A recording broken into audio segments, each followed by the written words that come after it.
Hello everyone. एक बार फिर से आपका स्वागत है हमारे चैनल में। और आज हम बात करने वाले हैं वांट ऑफ रिएक्शन आइसोथर्म के ऊपर।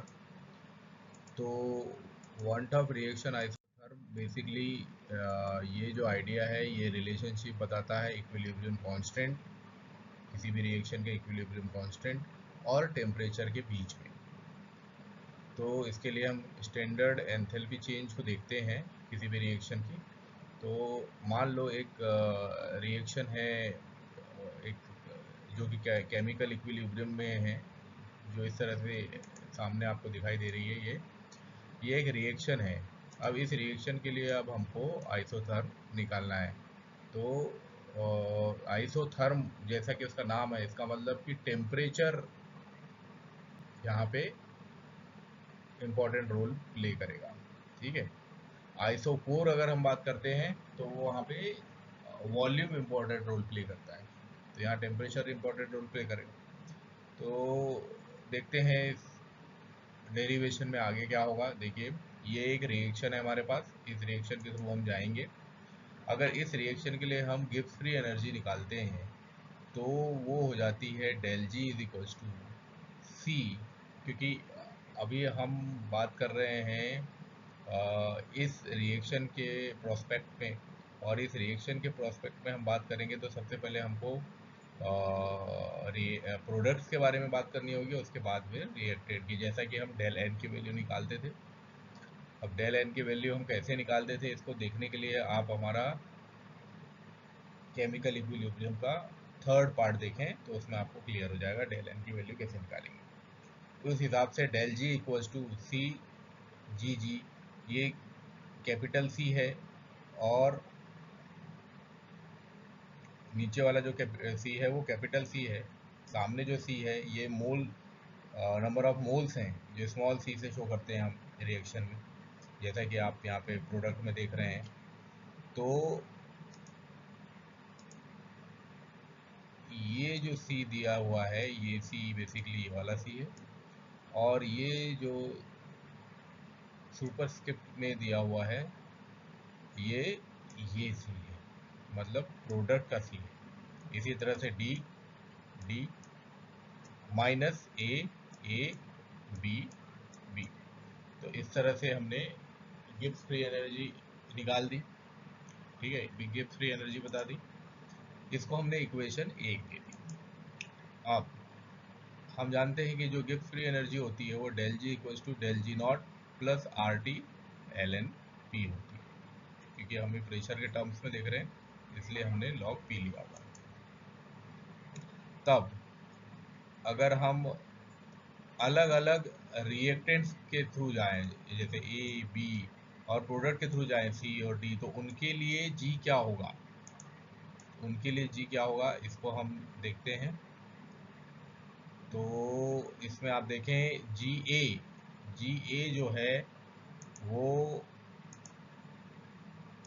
जी A equals to G not A plus R T L N P होगा। ऐसे ही B G B equals to G not B plus R T L N P B.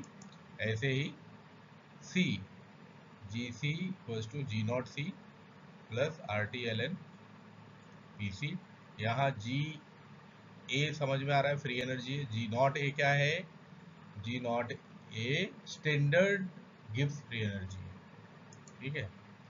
ऐसे ही D के लिए आ जाएगा G not D plus R T L N P D.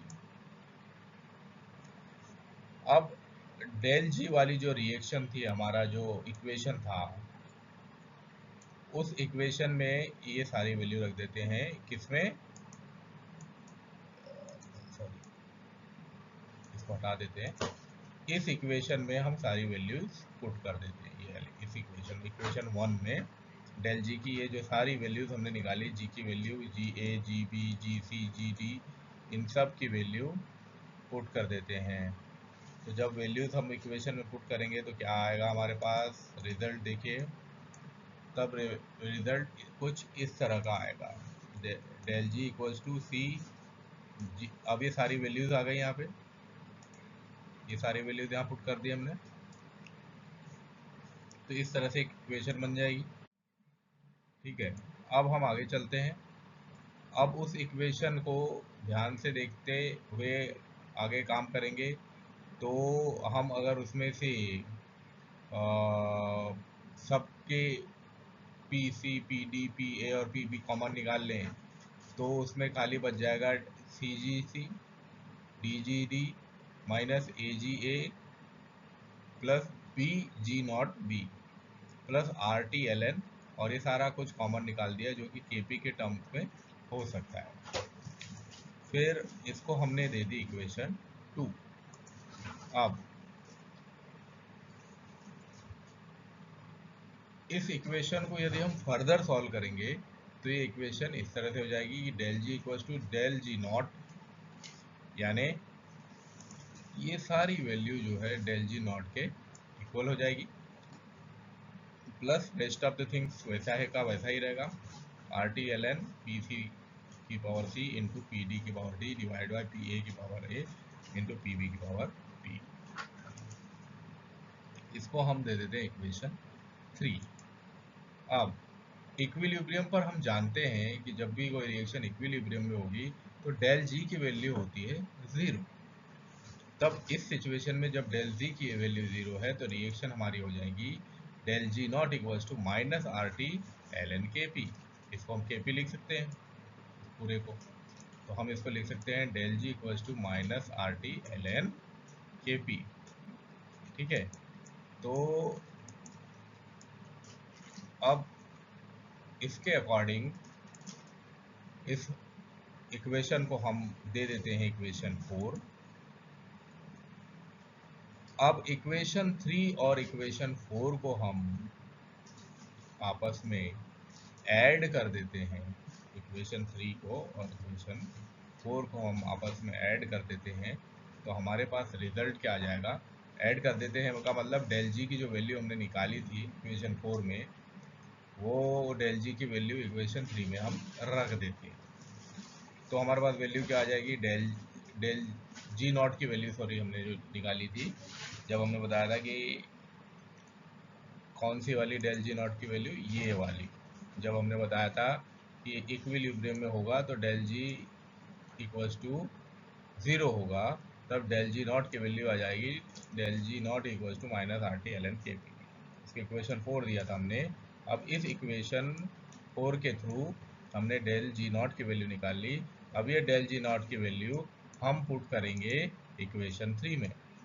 Equation 3 में del G not की वैल्यू पुट करेंगे तो इस तरह से आ जाएगा, minus R T L N K P आ गया plus R T L N summation K P.